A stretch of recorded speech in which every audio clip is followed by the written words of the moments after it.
وما أرسلناك إلا رحمة للعالمين. Bismillahirrahmanirrahim. Assalamualaikum warahmatullahi wabarakatuh.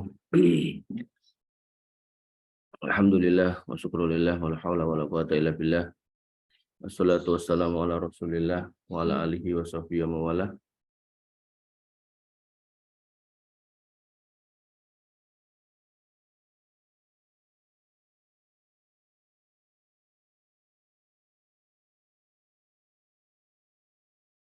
Alhamdulillah, puji syukur kepada Allah Subhanahu wa taala yang masih memberikan nikmat pada kita, nikmat iman, Islam, ihsan,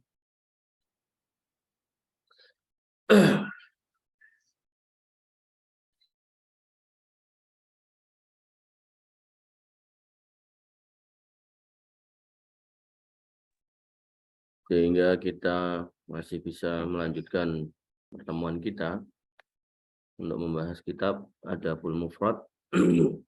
Kita sampai di bab yang ke-10 dengan judul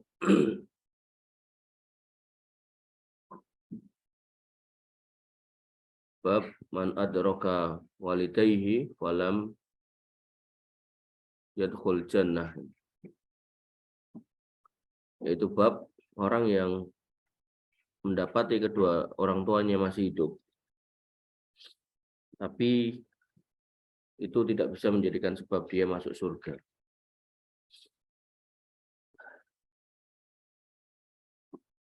Artinya ada orang-orang yang statusnya sebagai anak, tapi tidak bisa memposisikan diri sebagai anak dan tidak bisa memposisikan orang tuanya sebagai orang tua, yang mana dia harus berbakti, yang harusnya itu bisa menjadi sebab yang bersangkutan masuk surga, tapi malah tidak masuk surga. Wa an Abi Hurairah radhiyallahu an, dari Abu Hurairah radhiyallahu an, Nabi sallallahu alaihi wasallam qala, dari Nabi sallallahu alaihi wasallam dia bersabda, roghima anfu, roghima anfu, roghima anfu. Diulangi sampai 3 kali. Artinya sungguh terhina, sungguh tercela, sungguh terhina. Qalu, para sahabat bertanya, ya Rasulullah, man? Siapa ya Rasulullah? Qala, dia bersabda, man adraka walidayhi indahul kibaru, yaitu siapa yang mendapati orang tuanya dalam posisi sudah tua, artinya nemoni tuanya orang tuanya,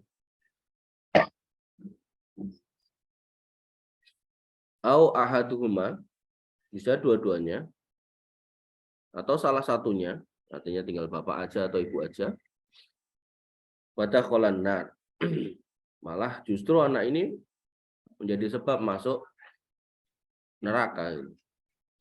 Artinya dia tidak bisa memanfaatkan peluang yang sangat besar untuk menjadikan orang tuanya yang tersisa sebagai pintu surga baginya. Hadis ini menguatkan atau tidak bertentangan dengan hadis-hadis sebelumnya, bahwasanya ketika Ibnu Umar ditanya tentang orang yang pernah punya dosa membunuh, bagaimana tobat saya? Maka Ibnu Umar berkata, radhiyallahu an berkata, apakah kamu masih punya orang tua? Maka orang itu mengatakan iya. Maka Ibnu Umar berkata, berbuat baktilah kepada mereka, karena berbuat bakti kepada orang tua itu amal yang sangat mulia, dan di situ bisa menjadi sebab yang bersangkutan diampuni oleh dosa-dosanya. Ini juga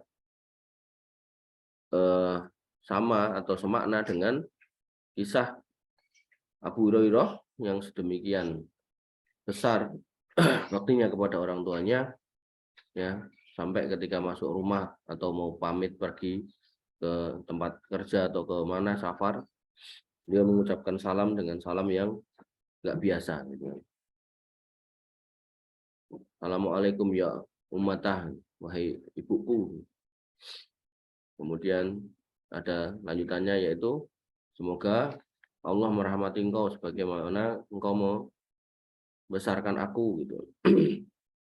Jadi doa yang biasanya diucapkan dikala berkesendirian untuk orang tua yang tidak ada di depan kita, oleh Abu Hurairah malah dipraktekkan sebagai sebuah doa yang disampaikan benar-benar di hadapan orang tuanya. Ya. Wanifidina azan ya Allah wa iyyakum. Oleh karena itu maka sebagai seorang anak kita harus memanfaatkan kesempatan itu untuk berbakti kepada orang tua sebagaimana atau semampu yang kita bisa lakukan. Dengan catatan kemarin, yaitu jangan sampai apa yang mereka suruhkan adalah hal yang bermaksiat kepada Allah. Ya, ketika itu seperti itu, yaitu hal yang bermaksiat kepada Allah, maka kita tidak punya kewajiban untuk taat kepada mereka. Tapi kalau urusannya adalah hal yang mubah, hal-hal yang boleh, bahkan itu adalah juga perintah agama, maka tentu kita wajib untuk berusaha mewujudkan apa yang mereka harapkan. Jadi kalau kemudian disampaikan, nah ibu belum naik haji, tolong bayarin. Kalau emang kita sanggup, bayarin. Kalau emang kita bisa mengusahakan, usahakan. Ya. Jangan sampai kemudian kita, dan sedangkan kita mampu gitu.